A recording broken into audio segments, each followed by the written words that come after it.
Good morning বন্ধুসকল, আজ Motors পৰা নতুন এটা ভিডিঅ'লৈ স্বাগতম জনালোঁ। আহক খুব ধুনীয়া কণ্ডিশ্যন এখন হুণ্ডাই ব্ৰাই লৈ আহিছোঁ পেট্ৰল ভাৰ্চন। ভিডিঅ'টো শেষলৈকে চাব। আহক প্ৰথমতে আমি গাড়ীখন দেখালোঁ গোটেই ৰাউণ্ডটো।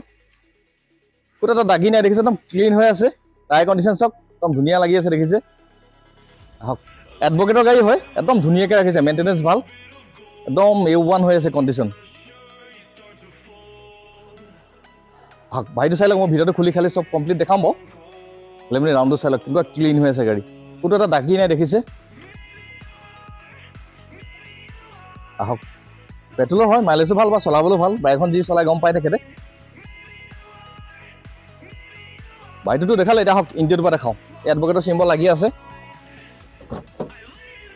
আহক ইণ্টেৰিয়ৰটো চাওক, একদম মজা হৈ আছে দেখিছে। এছ'চিছ কমপ্লিট লাগি আছে, চিট কভাৰ মেটৰ পৰা ধৰি পেলাই গোটেইখিনি আছে।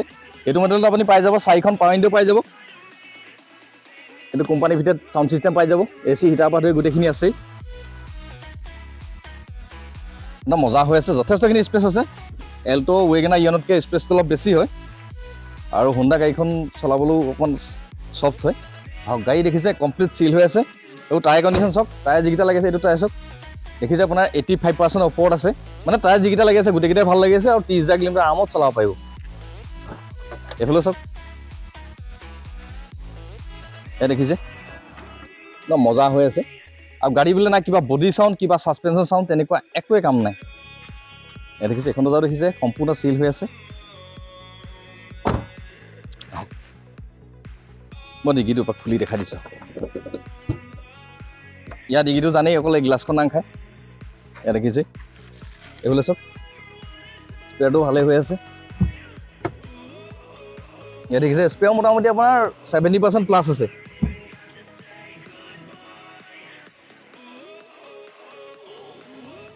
ইয়াত দেখিছে বেকত ডিফগাৰ পাই যাব।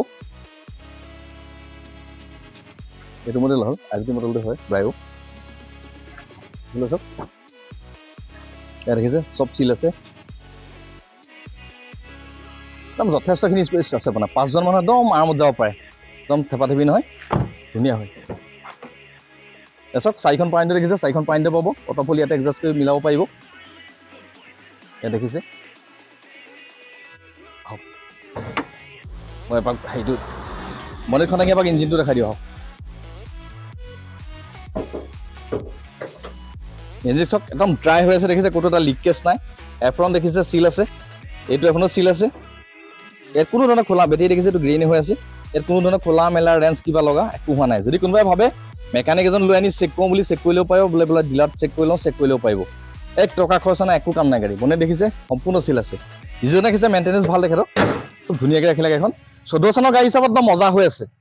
কিছুমানে 20 চনৰ গাড়ীও আপোনাক হেগেলা মাৰি দিয়ে, কিছুমান 10 চনৰ গাড়ীও ভাল হৈ থাকে। ৰখাৰ ওপৰত কথা আচলতে গাড়ীটো কেনেকৈ তেখেতে মেইনটেনেঞ্চটো কৰিছে, তেনেকুৱা কথা। বন্ধুসকল গাড়ীখন দেখিটো গম পালে কেনেকুৱা কিতাপত আছে। এইখন 2014 চনৰ লাষ্টৰ হয়, হুণ্ডা ব্ৰাইও পেট্ৰল ভাৰ্চন। গাড়ীখিনিতো চব দেখালোৱে। এইখন আমাৰ ইয়াত ল'ব পাৰিব বোলে 1,95,000 টকা। যদি কোনোবাই ফাইনেন্স কৰিম বুলি ভাবে ফাইনেন্সো হৈ যাব। মোটামুটি আপোনাৰ 60,000 বা 70,000 টকা ডাউন পে'মেণ্ট দিলে আমি উলিয়াই দিব পাৰিম, লোন কৰি দিব পাৰিম। খালি যদি ফাইনেন্স কৰে কিবা এটা বঢ়াই দিব লাগিব। আপোনালোকে আহক, নিজে কেনেকুৱা কিতাপত আছে গাড়ীখন ডিলাৰত চাওক। যদি কোনোবাই বিচাৰে এখন আমি 1 বছৰৰ কাৰণে ইঞ্জিনৰ ৱাৰেণ্টি দি পঠাম। যদি কোনোবাই ভাবে মেকানিক লৈ চেক কৰিব পাৰিব। যদি ডিলাৰত ভৰাই চেক কৰিব পাৰিব। গাড়ী আমাৰ তেনেকুৱা একো ইছ্যু নাই, একদম 14 চনৰ গাড়ী হিচাপে মজা হৈ আছে। বন্ধুসকল যদি গাড়ীখন দেখি ভাল লাগিলে, ভিডিঅ'টো চাই ভাল লাগিলে, ভিডিঅ'টো লাইক, শ্বেয়াৰ, কমেণ্ট আৰু চেনেলটো ছাবস্ক্ৰাইব কৰি থ'ব। তেতিয়া আমাৰ নতুন ষ্টক আহি আছে, আপডেট ভিডিঅ'বিলাক আপোনালোকে পাই থাকিব। আপোনালোকে আহক, নিজে আমাৰ ডিলাৰত ভিজিট দি গাড়ীবিলাক চাই লওক।